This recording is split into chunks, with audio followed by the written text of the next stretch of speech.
मुसलमान इस बात को जानता है, इस बिहार का, कि जिस दिन सत्ता में ही आ जाएगा तो फिर दंगा फसाद शुरू हो जाएगा। और हम उदाहरण दे देंगे नीतीश कुमार जी का हिस्सेदारी के सवाल पर कि नीतीश कुमार जी कहाँ खड़ा है, ये कहाँ खड़ा है। अरे नीतीश कुमार जी का काम बोलता है और ये लोग को पकड़ पकड़ के आदमी लाना पड़ता है कि बोलिए ना कि ये बड़ी मजबूत है।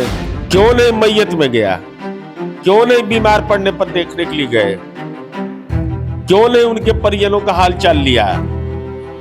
मौका निकल गया, पहचानते नहीं। पिताजी गलवहियां लगा रहे थे, बेटा को घृणा हो रहा था। नमस्कार, मेरा नाम प्रेम है और आप लाइव स्ट्रीट देख रहे हैं। बिहार में 4 सीट पर उपचुनाव हो रहा है। तमाम लोग तैयारी में भी जुटे हुए हैं, पर तेजस्वी यादव, ओसामा, हिना साहब तमाम लोग प्रचार करने के लिए भी जाएंगे और संबोधित भी करेंगे। कहा यह भी जा रहा है जो मुसलमान वोटर हैं वो आरजेडी के साथ हिना शाह और ओसामा को आने के बाद इंटैक्ट हो गए। अब लोग कह रहे हैं कि परिवार एकजुट हो गया। बात करने के लिए हमारे साथ जेडीयू के कद्दावर नेता एमएलसी नीरज कुमार है। कैसे देखते हैं? चुनाव प्रचार तो करना ही चाहिए, नामांकन में क्यों नहीं गए? मैंने सुभाष यादव जी जेल से गया, वो नामांकन में हथकड़ी वाला के बगल में खड़ा होने में गौरव महसूस हो रहा था। खैर, कौन जाते हैं नहीं जाते हैं ये अलग विषय है, लेकिन सवाल इस बात का तो जरूर है ना कि बेलागंज के मुसलमान इस सवाल को जरूर पूछ रहे हैं कि मेरे कब्रिस्तान की घेराबंदी क्यों नहीं किया था। 15 साल तक राज किया, हमारे तालीम के लिए क्यों नहीं कुछ किया? किसको लाइएगा, कौन आ रहा है? धीरे से कान में नौजवान सब कह रहा है, हम घूमे हैं ना, कह रहा था कि बताइए शहाबुद्दीन के मैयत में नहीं गया, बीमार थे तो जाना देखना मुनासिब नहीं समझा, दुख के घड़ी में बात करना मुनासिब नहीं समझा। अहंकार चरम सीमा पर था। और आज जब काम लगा है तो हम आपको साझा चुनावी अभियान में, तो सिद्दीकी साहब कम बड़े नेता है क्या? अंडरमाइन करिएगा क्या? तेज प्रताप यादव क्यों नहीं? तेज प्रताप यादव का कितना प्रभाव है जहानाबाद में, उम्मीदवार लड़ाया हुआ आदमी लोकसभा का। चंद्रिका यादव जी का लड़का लड़ा है, तो क्यों नहीं लड़े, क्यों नहीं प्रभाव ले जा रहे हैं भाई चुनाव प्रचार में? बताइए। हथकड़ी वाला में भी आप ही रहिएगा, बिना हथकड़ी वाला में भी दूसरे आप ही रहिएगा, तो तेज प्रताप यादव की योग्यता का क्या होगा राजनीति में? ऐसा नहीं ना है कि आप भी विधायक है, वो भी विधायक है, उनका अंदरूनी मामला परिवार का है, उससे हमको कोई मतलब नहीं है। लेकिन हम कह रहे हैं कि बेला जब वो गया जहानाबाद में लोकसभा लड़ा सकते हैं, अब बगल में बेलागंज है, तो बेलागंज क्यों नहीं जाएंगे? नहीं, अब मुसलमान वोटर तो उनके साथ आ गए ना भाई, हिना शाह और ओसामा को आने के साथ। मुसलमान इस बात को जानता है, इस बिहार का, कि जिस दिन सत्ता में ही आ जाएगा तो फिर दंगा फसाद शुरू हो जाएगा। क्या करते थे ये लोग? वक्फ की संपत्ति हो, कब्रिस्तान हो, इन लोगों का जिस ढंग से दुरुपयोग करना, आज तक क्या हालत करके रखा। मुसलमान इस लायक नहीं थे क्या बिहार में को विधानसभा और विधान परिषद के चेयरमैन बनते, पार्टी के अध्यक्ष बनते? जरा बतावे ही। और हम उदाहरण दे देंगे नीतीश कुमार जी का हिस्सेदारी के सवाल पर कि नीतीश कुमार जी कहाँ खड़ा है, ये कहाँ खड़ा है। अरे हारून रशीद रहे, कितने साल तक रहे विधान परिषद के चेयरमैन?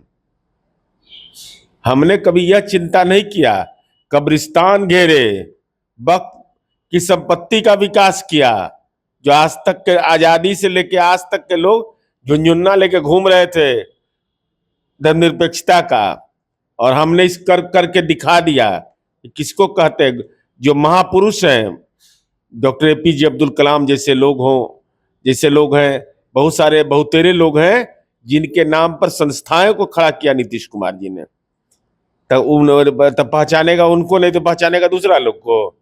अरे नीतीश कुमार जी का काम बोलता है और ये लोग को पकड़ पकड़ के आदमी लाना पड़ता है कि बोलिए ना कि ये बड़ी मजबूत है, बोलिए नहीं मजबूत पकड़ के थोड़ी ना लाया, पहले भी उन लोगों के साथ ही थे। तो पहले तो बीच में क्यों छूटे थे? बीच में क्यों छूटे थे? बीच में क्यों अलग हुए थे? क्यों नहीं टिकट दिया सिवान में? क्यों नहीं मैयत में गया? क्यों नहीं बीमार पड़ने पर देखने के लिए गए? क्यों नहीं उनके परिजनों का हाल चाल लिया? मौका निकल गया, पहचानते नहीं। पिताजी गलवहियां लगा रहे थे, बेटा को घृणा हो रहा था। मैंने हथकड़ी लगा करके जो जो नामांकन में कोडरमा में गया, उससे आपको मित्रता बड़ा अच्छा लगा। नहीं, अब जो भी हो, अब तो एक साथ तमाम लोग आ गए ना। ठीक है, जाए, उसमें कहाँ दिक्कत है। आ गए तो आ एनडीए से गए। पलड़ा भारी हो गया ना उन लोगों का। पलड़ा भारी हो जाएगा कुछ तो। पलड़ा भारी होना वाला है ये सब चीज से। ये सब चीज से पलड़ा भारी होता है। तो ये पलड़ा भारी रहता तो अपने नहीं चुनाव जीत जाते सिवान में। हाँ, इन लोगों का संस्कार देखिए कि हथकड़ी लगल वाला के साथ एकदम प्रेम मोहब्बत है इनको। और दूसरा उम्मीदवार के नामांकन में भी जाना इनको अच्छा नहीं लगता है। रोशन मांझी पहचान में नहीं करते हैं कि कौन है वो। मैंने बेचारा महादलित है तो उसमें हम नहीं जाइएगा।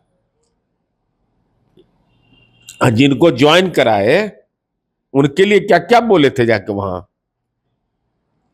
जब उम्मीदवार बाद थर्ड तेजस्वी जी जहां जाते हैं ना, फाइनल कर देते हैं। याद है ना बीमा भारती का, कहां पहुंच गए? अवध बिहारी चौधरी विधानसभा के अध्यक्ष थे, तीसरा नंबर पर सिवान में। तेजस्वी जी सघन प्रचार जहां कर दिए, ये बेड़ा पार। और लालू जी काहे नहीं जाएंगे भाई? लालू जी तो झारखंड जाएंगे। नहीं, यहाँ बिहार में काहे नहीं जाएंगे? मैंने झारखंड में बालू वाला है तो वो नहीं उधर प्रवेश कर जाएंगे। मैंने झारखंड में ज्यादा प्रभाव रहा है जेल में रहने से। अब बिहार में कम प्रभाव उनका है। अरे पार्टी उनके नाम से न जाना जाता है जी। पार्टी जब उनके नाम जाना जाता है, उनके दस्तखत से उम्मीदवार झारखंड वाला लड़ रहा है, बिहार वाला नहीं लड़ रहा है। अरे ठीक है, इनकम टैक्स का रिटर्न उतना नहीं भारी होगा रोशन मांझी का, वो अलग विषय है। ईडी का केस नहीं उस पर है, वो अलग विषय है। तो ईडी वाला में घूमिएगा, ई वाला में नहीं। तब तो लोग कहबे करेगा कि बालू बोलता है, बालू बोलता है। और 4 सीट पर उपचुनाव हो रहा है, कहा जा रहा है आरजेडी के लोग हैं, महागठबंधन के लोग हैं, कह रहे हैं कि चारों सीट हम लोग निकाल लेंगे इस बार। महागठबंधन उस समय नहीं कहा था लोकसभा चुनाव में कि सब जीत जाएंगे। हारने पर कहा किसका ठीकरा फूटा? सबको ले जा रहे हैं कि नहीं? आप लोगों को भी तो कम कर दिए ना। हम लोग कम क्या कर दिए? कहा 39 से 30 पर ला दिए। अरे तो हमारा तो 30 सीट आया, इनको 4 गो आया। 4 गो का जरूरत विशेष जगह है। 4 गो लालू जी इसके पहले लाए थे। ये बढ़ते हैं फिर 4 पर अटक जाते हैं। खैर हम भविष्यवक्ता ने हैं, 3 सीट इन्हीं का है। ज्यादा तो कह रहे हैं कि नंबर 1 की पार्टी है आरजेडी। नंबर 1 की पार्टी है, भगवान करेगी। विधानसभा में नंबर 1 थे और लोकसभा में हो गए कैमा नंबर पर? कांग्रेस के बराबर में लगभग में है। वही स्थिति है ना आपका। एकदम प्रतिशत वही बढ़ता रहे इनका, और सीट हमारा बढ़ता रहे, चकाचक मेरा रहेगा। अरे बिना हमारे हाड़ में हल्दी लगता है बिहार में, जानते हैं। हिना शाह ओसामा का कोई प्रभाव नहीं है किसी के आने जाने का, उनकी पार्टी का आंतरिक मामला है। लेकिन आपने रुखसत क्यों किया था, ये जवाब बेलागंज में दीजिए। अगर जा रहे हैं तो जवाब दीजिए कि मैयत में क्यों नहीं गए थे। जवाब दीजिए कि बीमारी के हालात में क्यों नहीं गए थे। उनके परिजनों का हाल क्यों नहीं लिया था। उनको लोकसभा का टिकट क्यों नहीं दिया था। अगर ये गुनाह है, मानते हैं गुनाह, तो हम समझते हैं कि हिना साहब को भी इस पर नजरिया साफ करना चाहिए। और साथ ही साथ तेजस्वी यादव को अपनी जुबान से बोलना चाहिए कि हमने गलत किया है, तब मैं जानूंगा कि ईमान की राजनीति करते हैं। चलिए, क्या कुछ कहते हैं जेडीयू एमएलसी नीरज कुमार। आपने तमाम बयानों को सुना है। फिलहाल के लिए इतना ही। बने रहे लाइव के साथ। धन्यवाद।